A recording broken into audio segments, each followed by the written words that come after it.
Imagine a better-for-you bake sale, chock full of tempting treats. On today's show, I'll share 3 recipes packed with wholesome ingredients that will satisfy parents and kids alike. Lemon yogurt cupcakes, whole wheat sticky buns, and orange-barley pound cake. All today on Martha Bakes.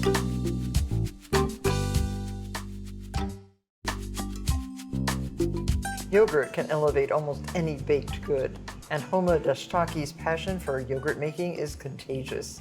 Today she's here to share her love and knowledge with us. Thank you. So where did you learn how to make yogurt?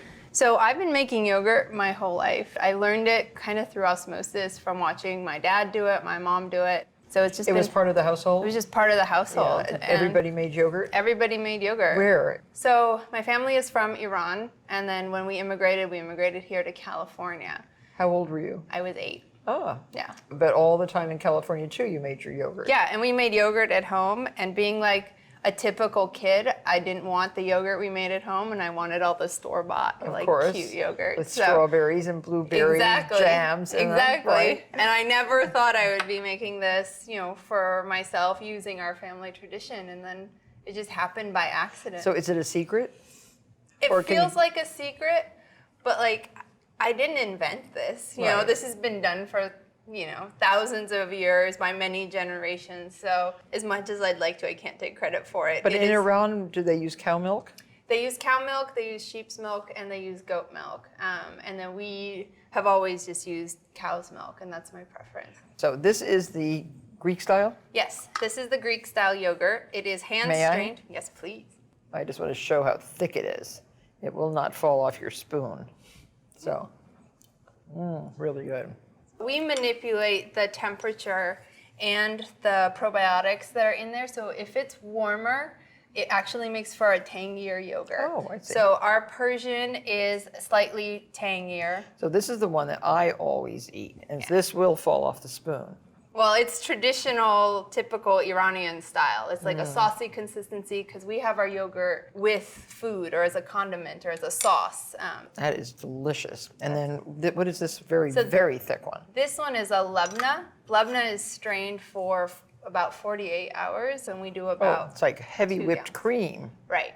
And this labna is my favorite for using as a frosting on a cake if you want to lighten it up with some powdered sugar. Oh, can you put vanilla in it too? You could put vanilla in it, you could put honey in it, a little bit of lavender. So good. Yeah.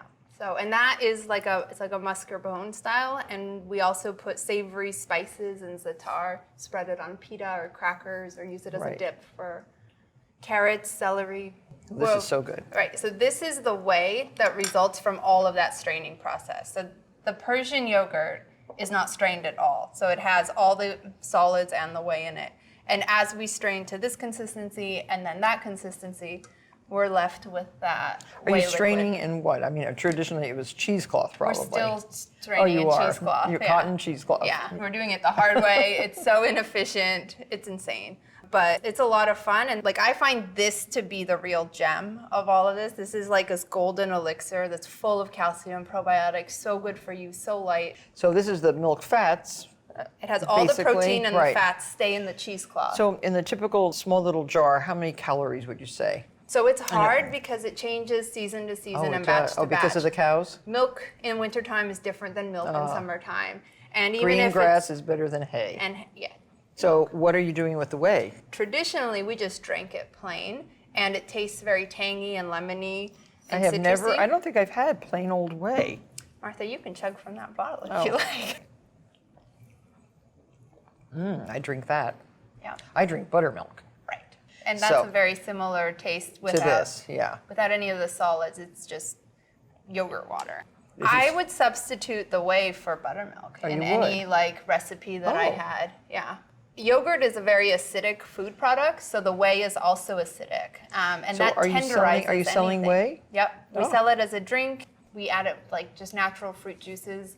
It goes really well with other acidy flavors, ironically, like passion fruit juice, pineapple juice. We make a lemonade with it. Oh, I can imagine how good that is. Yeah. Oh, I love lemon and milk anyway. It's such a good combo, and the whey it's still dairy, so it has a creamy mouthfeel. And Home is also making lovely ice pops. I am. Out of this. Yep. So you flavor this with fruit, fresh fruit? Yep. So we have like a sour cherry flavor. So the syrup from our sour cherry flavor, along with the whey, goes into like a nice nostalgic ice pop. Oh, I love that. Yeah. So we're trying to make it seasonally. And it makes a really good base for a cocktail. We make a few alcoholic pops as well. Oh, I'd like that too. We call them wasted pops. Tequila. Yeah. So good.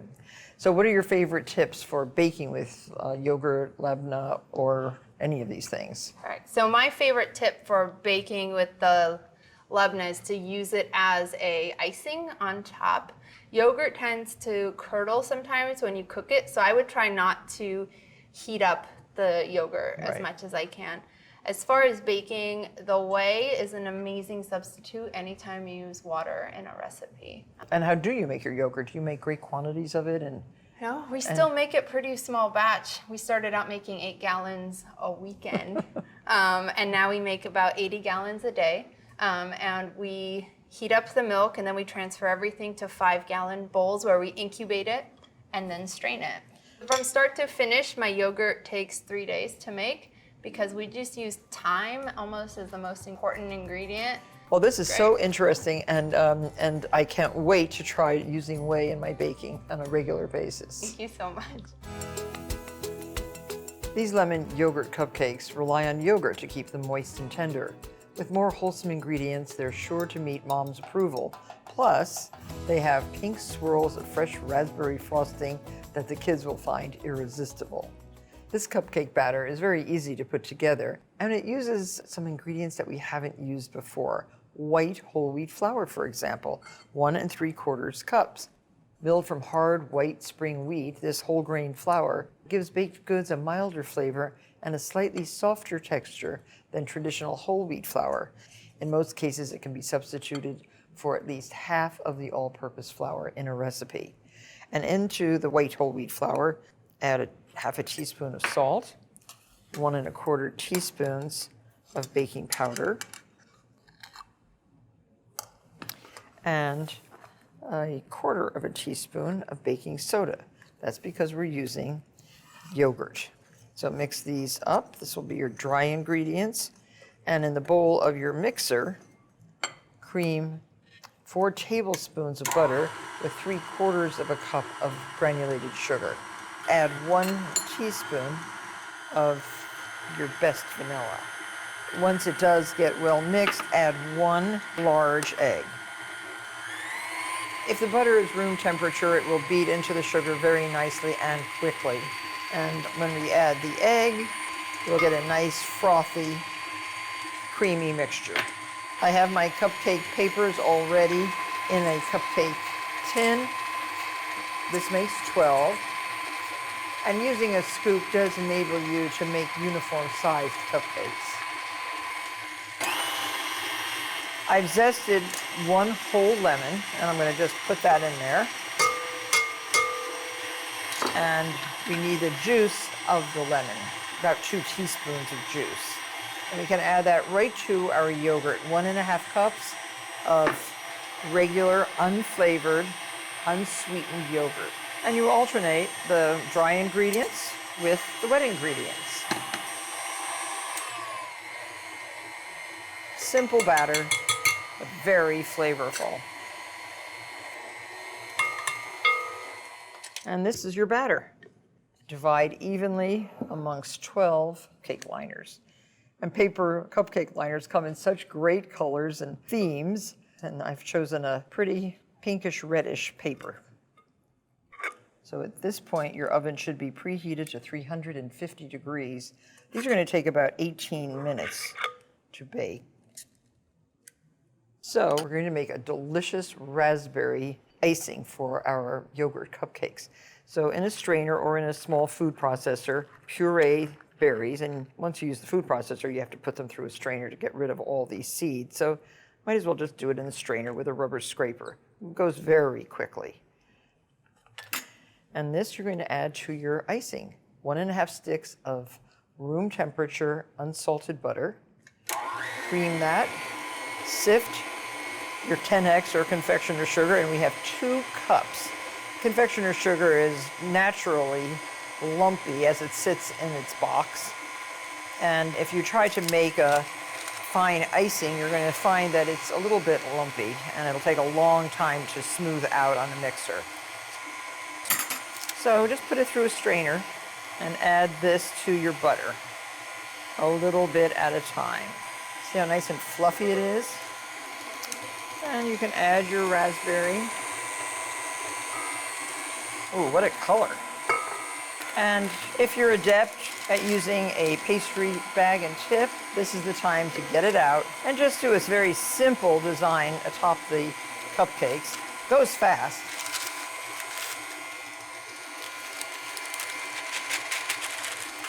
So if you're sifting on top of a piece of parchment like this, it keeps cleanup to a minimum. Get the rest of your puree. And I don't think I mentioned that that was 3/4 of a cup of raspberries. And there we have it, a lovely buttery icing. And how nice to color your homemade icing with real fresh fruit rather than an artificial dye. Not only do the raspberries add a beautiful color, they actually add a little bit of flavor, and they're healthy. Now fill your pastry bag. The tip is already in the bag.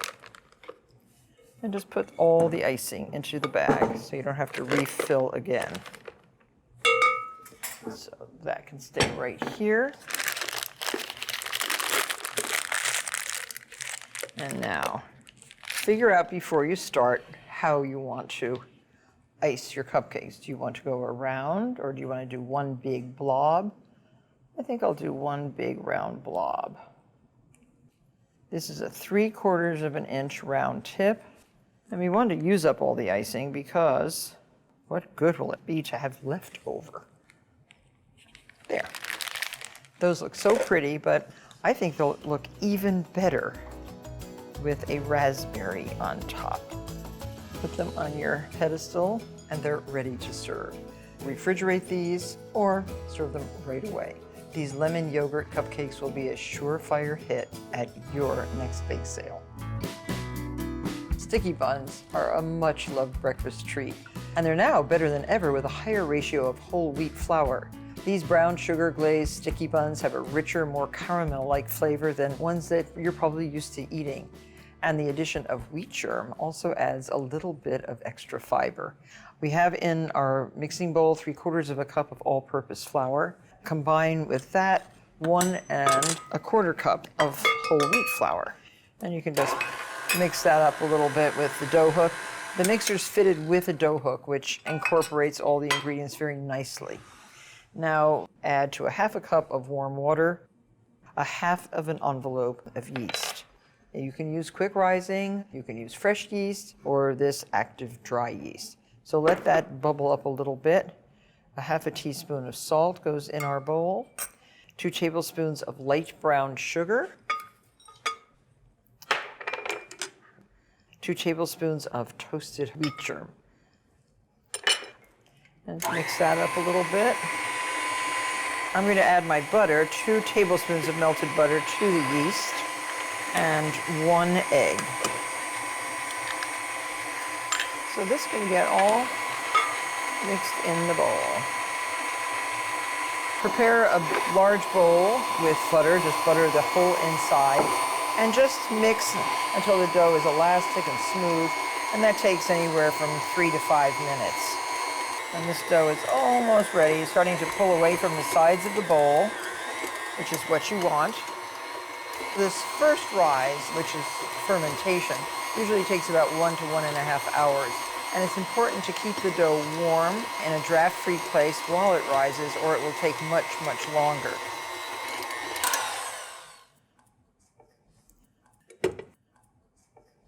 So just put this in the bottom of the bowl and cover it with a sheet of plastic. Warm place. Let it rise 1 to 1.5 hours. We have, miraculously, a bowl of risen dough right here. It has doubled in bulk. This is what we're going to form our beautiful sticky buns with. So now this is what makes the sticky buns sticky. 1 stick of room temperature butter, 3/4 of a cup of light brown sugar. Mix that together with a pinch of salt, sort of about a 1/2 teaspoon actually, and a 1/2 teaspoon of cinnamon. I have searched all over the place for sticky buns. I know who makes the stickiest, I know who makes the tastiest, and these are really up there. And because they're made with whole wheat flour, they're just a little bit better for you than the normal all-purpose white flour ones. Now you're going to take half of this and smear it into the bottom of your buttered baking dish, which is a 9-inch cake pan. And put a little coating of this all over the bottom. Do this before you form your sticky buns. This is what's going to make that sticky coating all over the tops of the sticky buns, which are really the bottoms during the baking process. And sprinkle 1/4 of a cup of pecans all over this. Chopped and toasted pecans. Okay, let that sit. Now roll out your dough. Put it on a floured surface. Roll your dough into a rectangle about 10 by 14 inches. Now take the rest of your schmear and put it all over this surface. So just lightly spread this. I'm leaving 1/4 of an inch right here. That will be our outer edge. The smearing is done. And the last little bit of pecan sprinkled all over as evenly as possible. And then roll this so you have a nice loaf, and you cut this into 10 rolls. And now into our pan, place your buns. So 7 around the perimeter and 3 in the center. Now this gets covered with a piece of plastic wrap, and let this dough rise until the buns are just touching. It takes about an hour. The second rise is called the proofing. And here we have our swap. You can see that they are touching. They actually look a lot like sticky buns. Transfer these to a 350-degree preheated oven and bake until the buns are golden brown and the topping is bubbling around the sides of the pan, about 25 minutes. The topping is in the bottom, remember that. So here are our sticky buns right out of the oven. It's important to let them sit just for a minute or two and then release them from the pan. And if you want to turn them out onto something, invert the something onto the pan and lift up. Want to see? Look how beautiful that is. These are spectacular, and your friends will never believe that you made them yourself. You could offer the whole thing at a bake sale, or you can break them up and offer them individually. The healthy, but still extremely delicious version of a very, very good sticky bun. Enjoy. Extraordinarily fine barley flour produces baked goods like this orange-barley pound cake with a lovely tender crumb and a caramelized nutty flavor. Along with cream cheese, its subtle tangy flavor is made even better by the eye-catching orange glaze drizzled on top. It will certainly become one of your favorite pound cakes. Use the potato peeler to just take the very outer skin off half a bright-skinned orange. Put it right into a mini food processor with 1/2 cup of sugar. We're going to use in the whole cake 1.5 cups of sugar. So just put that on and grind this up.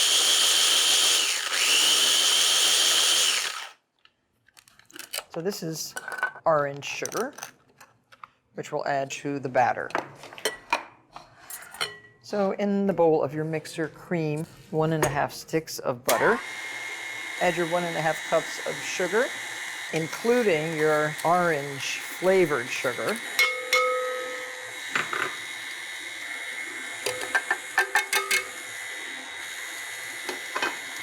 And your dry ingredients, 1 1/4 cups of all-purpose flour and 3/4 of a cup of barley flour. This very, very fine, light flour. So this is a half, here is our quarter, 3/4 of a cup. Add 1 1/2 teaspoons of baking powder. And I always remind you, but just make sure your baking powders, baking sodas are all fresh. 1/2 teaspoon of salt.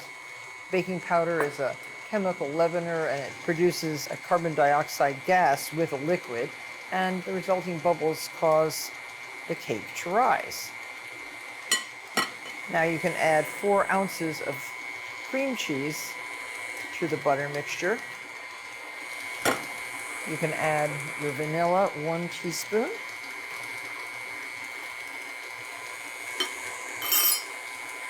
And 3 large eggs, 1 at a time.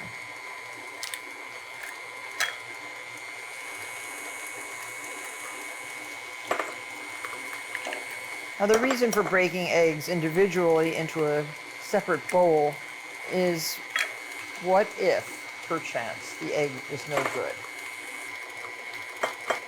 So it's good to see the egg before you dump it into your mixture. At this point, you're beginning to create an emulsion, which is the most important step in making a pound cake. A well-emulsified batter will trap and hold air bubbles that then expand during baking. And this produces the rise and is a major factor in the final texture of the cake. So now, on low speed, add your flours, spoonful at a time. And have a 9 by 5 inch loaf pan, already buttered, and preheat your oven at this point to 325 degrees. Okay, so now get all this batter from the bowl to the pan.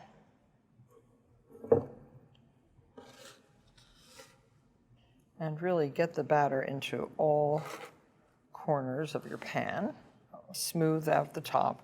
And to be quite sure that you've released all the air bubbles in the cake, you can bang it down on the counter. Not too hard. So lovely.